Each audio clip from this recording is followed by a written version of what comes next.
morning, guys. I'm gonna talk something about Manipur. Like, have anyone have heard this word called Manipur? Raise your hand. Just this one person, because you know me. Oh yeah. Actually, this before I say something more about this, let's go to the next slide. No, you guys have heard the word American Polo, right? The game. So Manipur, that's my birthplace. That's the place where American Polo started. Okay, let's go to the next place. Yeah, you can see right here, we get the World Game of Polo. That's my place over here. That's how the polo started. That's my place. Oh yeah, let's go to the next slide.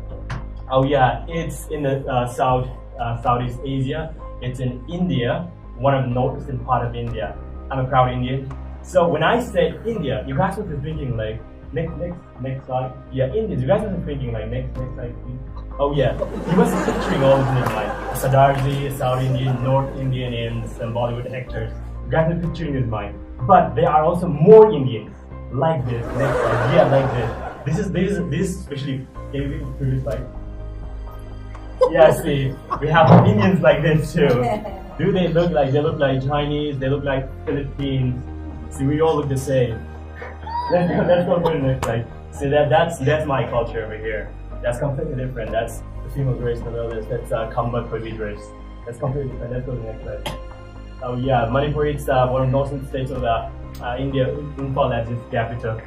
To tell something about Manipur in the first place, it's a state where it's surrounded by 9 hills, and we have a very beautiful lake in the middle. Let's go to the next slide. Oh yeah, see the Loktak Lake, the largest freshwater lake in Northeast India. See, that's the lake. That's the round dot over there. It's the lake in the middle of my place. Let's go to the next slide. Oh yeah, before I go, I'll tell you something. Manipur, it is also completely diverse like any other places. We have people who follow Hinduism there, we have people who follow Christianity there, we have people who follow Islam there. But upon all that, we have one purest one called Sanamahism. And see, when you travel all in like different places, we have our different ways of greeting people. Right? Here in Canada, most of the people say like, "Hi, how are you doing, dude?" It's just like that. And even in like India, Namaste, Tukesao, like, "Hi, how are you?" But in my place, we have an extra. We go for extra one. We say like, if it's in the morning, we say, "Hey, have you had your breakfast?" Even in lunch, have you had your lunch? Have you had your lunch? Yeah, even in the nighttime, have you had your dinner? So I have a very funny story for this one. When I have a very interesting roommate from Japan. So the first time I met him, it was in the lunchtime. It was in the afternoon. I was just walking up to him and said like, "Hey, how are you doing? Have you had your lunch?" He just looked at me freaked out. I was like, "What?" he was so freaked out because that's not his culture, and that is our culture. Like we go for the extra one. Yeah. Let's go to the next slide. Yeah, okay, look, that's the Loktak over here. See, most part of the Loktak, these are the floating grasses floating over this Loktak. Everything is floating. This is the hut of there. I'm very interested in this part because my mom is from there. My mom is from a very humble background. My mom, that is not exactly a house, that's called a hut. And these are the farms which they have their own fishes there. These are the fish farms.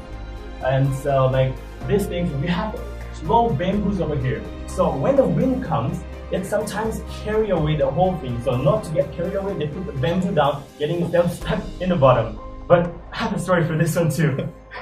It was a few years back that I went to my mom's house. I was sleeping there. There was a huge wind, like strong wind in the midnight. I didn't know anything at all. It broke the bamboo because it's weak because it stayed under the water for a long time. That's why it got water and it just get carried away.